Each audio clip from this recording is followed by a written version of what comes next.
বনগাঁ দুই বিজেপি বিধায়কের পরিবারের ওপরে আক্রমণ, গাড়ি ভাঙচুর। তৃণমূলের দিকে আঙুল তুলেন বিধায়ক অশোক কীর্তনিয়া। উত্তর 24 পরগনার গোপালনগর থানার বেলডাঙ্গায় একটি ধর্মীয় অনুষ্ঠানে গিয়েছিলেন বনগাঁ উত্তরের বিজেপির বিধায়ক অশোক কীর্তনিয়ার পরিবার। অভিযোগ, সেখান থেকে বেরিয়ে আসার সময় তাদের গাড়িতে হামলা চালায় দুষ্কৃতীরা। গাড়িতে ভাঙচুর চালায় সেই গাড়িতে বিধায়ক অশোক কীর্তনিয়ার পরিবার ছাড়াও ছিলেন বনগাঁ দক্ষিণের বিজেপির বিধায়ক স্বপন মজুমদারের শাশুড়িও। বিধায়ক অশোক কীর্তনিয়ার দাবি, তৃণমূলের হারমাদদের তার পরিবারকে পুড়িয়ে মারার চক্রান্ত করেছিল। গাড়িতে ব্যাপক ভাঙচুর চালিয়েছে। রাজ্যের আইন শৃঙ্খলা নিয়ে প্রশ্ন তুলেছেন তিনি। পাশাপাশি সঠিক বিচার না হলে বনগাঁ অচল করে দেওয়ার হুঁশিয়ারি দিয়েছেন অশোক। কি হয়েছিল সেটা তো আমরা বুঝতে পারলাম না। আমরা বিশ্ব হিন্দু পরিষদের পক্ষ থেকে ইনভাইটেড ছিলাম একজনের বাড়িতে। ভদ্রলোকের নাম হচ্ছে সুকান্ত অধিকারী। ওনার বাড়িতেই যাচ্ছিলাম। তো মুসলিম পাড়ার শেষ, এটা বেলেডাঙ্গাতে হয়েছে। তো মুসলিম পাড়া শেষ আর হিন্দু পাড়ার মনে হলো কিছু, মানে ওখান থেকে শুরু। আর ওই শুরু থেকেই বেশ 50-60 জনের মতো দাঁড়িয়েছিল। ফার্স্ট আমাদের গাড়িটাকে দাঁড় করানো হলো। দাঁড় করিয়ে আমাদেরকে কিছু জিজ্ঞাসাও করা হয়নি। গাড়িতে ওদের হাতে বেশ রড ফড ছিল, কিছু অস্ত্রপাতি তো ছিলই, আর লাঠির মাথায় আগুন ধরানো ছিল। মানে গাড়িটাতেই আগুন ধরাবে এরকম একটা পরিকল্পনা ছিল। গাড়ির সামনে বাড়ি মেরেছে, রড টড দিয়ে গাড়ির পেছনেও বাড়ি মেরেছে। আমরা অনেকবার জিজ্ঞাসা করতে, মানে জানতে চাইলাম কেন এটা হচ্ছে আমাদের উপরে, আমরা তো জানিই না কিছু। তো কিছু মানে বাজে বাজে ভাষায় গালাগালি করা হয়েছে। গাড়ি থেকে নেমে কথা বলবো না। আমরা যে দুজন ভদ্রমহিলা গাড়িতে আছি, তাদের সঙ্গে অন্তত কিভাবে কথা বলতে হয় তাদের মধ্যে এইটুকু ভদ্রতাও নেই। আমরা গাড়িতে 4-5 জন মতো ছিলাম।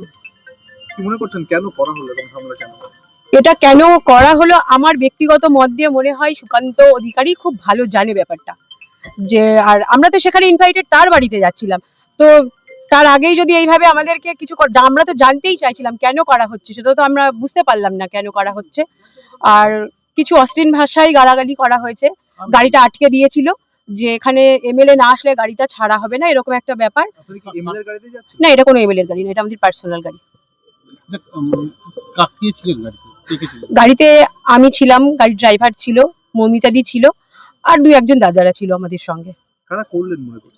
কারা করলো দেখুন কি বলবো, মানে এখানে তো এখন যারা মার খেয়ে উপস্থিত হলো তাতে তো মনে হচ্ছে এটা টিএমসির মানে লোকজনরাই করেছে এটা ইচ্ছাকৃতভাবে। এমনকি এদের মনে কোনো পরিকল্পনা ছিল একটা আরো বড় কিছু করার। তো এটা বিধায়কের ফ্যামিলির গাড়ি, হয়তো আমি জানতাম না, যে ভুল হয়েছে আমার প্রথমে বলা। আমার নাম রিঙ্কু বৈরাগী। কি পদে আছেন? আমি বিশ্ব হিন্দু পরিষদে, দুর্গা বাহিনীর একটা সদস্য। না, ভীষণ নার্ভাস হয়ে পড়েছি। ওখানে যে পরিস্থিতি হয়েছিল, আমি সত্যি এখন কথা বলতে পারছি না। কোথায় যাচ্ছিলেন সেটা অনুষ্ঠানে? হ্যাঁ, আমাদের ওখানে একটা অনুষ্ঠান ছিল, আমরা নিমন্ত্রিত ছিলাম। ওখানে যাচ্ছিলাম। তো ওখানে পৌঁছানোর আগেই মাঝ রাস্তায় আমাদের হঠাৎ করেই অ্যাটাক করে। কারা অ্যাটাক করলো কি জানতে পারলেন? জানি না, ওরা এসেই গাড়ি ভাঙচুর করা শুরু করলো। সবার হাতে অস্ত্র ফস্ত্র ছিল সব। তো দেখেই নার্ভাস হয়ে পড়েছি। মুখে কিছু বলছিল? মুখে উল্টো পাল্টা খিস্তি খামারি দিচ্ছিল, যেসব ভাষা সব মুখে আনা যায় না। এখন কোথায় এসছে? এখন কোথায় আছে? এখন আমি গোপালনগর থানায় এসেছি এফআইআর করার জন্য। অভিযোগ? হ্যাঁ। কি মনে করছেন কারা করলো এরকম হামলা? বুঝতে পারছি না কিছু, তারা কি করেছে। আপনার নাম? মমিতা কীর্তনিয়া। দেখুন, আমার মিসেস আজকে বনগাঁ উত্তর বিধানসভার গোপালনগর পঞ্চায়েতের বেলেডাঙ্গার চারাতলা এরিয়ায় একটি ধর্মীয় অনুষ্ঠানে গিয়েছিলেন। ওখানকার তৃণমূলের হারমাদ বাহিনী এবং মুসলিমরা মিলে আমার মিসেসকে এবং বনগাঁ দক্ষিণের বিধায়ক স্বপন মজুমদারের শাশুড়ি ছিলেন, দুজনকে জ্যান্তই গাড়িতে পুড়িয়ে মারাটা চক্রান্ত করেছিল। যখন তারা কোনো রকমে গাড়ির মধ্যে বেরিয়ে গিয়েছে, সাথে সাথে পুরো গাড়িটাকে ভেঙে তছনছ করে দিয়েছে। মাননীয় মুখ্যমন্ত্রীর নেতৃত্বে এই মুসলিম দুধেলগাই সম্প্রদায়কে দিয়ে যেভাবে সমগ্র পশ্চিমবঙ্গকে আজকে উদ্বেল করে তুলেছে, আজকে ভাবা যায় আমরা কোন পশ্চিমবঙ্গে বাস করছি। দুজন বিধায়কের পরিবারের লোককে আজকে আক্রমণ করা হলো।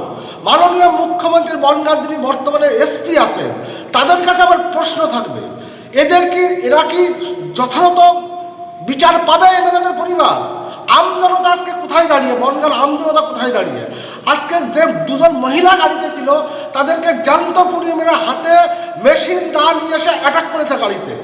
একটা গাড়িকে পুরো তছনছ করে দিয়েছে। গোপালনগর থানা আমার মিসেস গিয়েছেন এবং সমন্বয়ের শাশুড়ি গিয়েছেন। তারা যদি যোগ্যতম ব্যবস্থা না নেয় আগামীতে বনগাঁকে অচল করে দেবো, এটা আমি বলে রাখলাম মাননীয় মুখ্যমন্ত্রী মমতা ব্যানার্জিকে।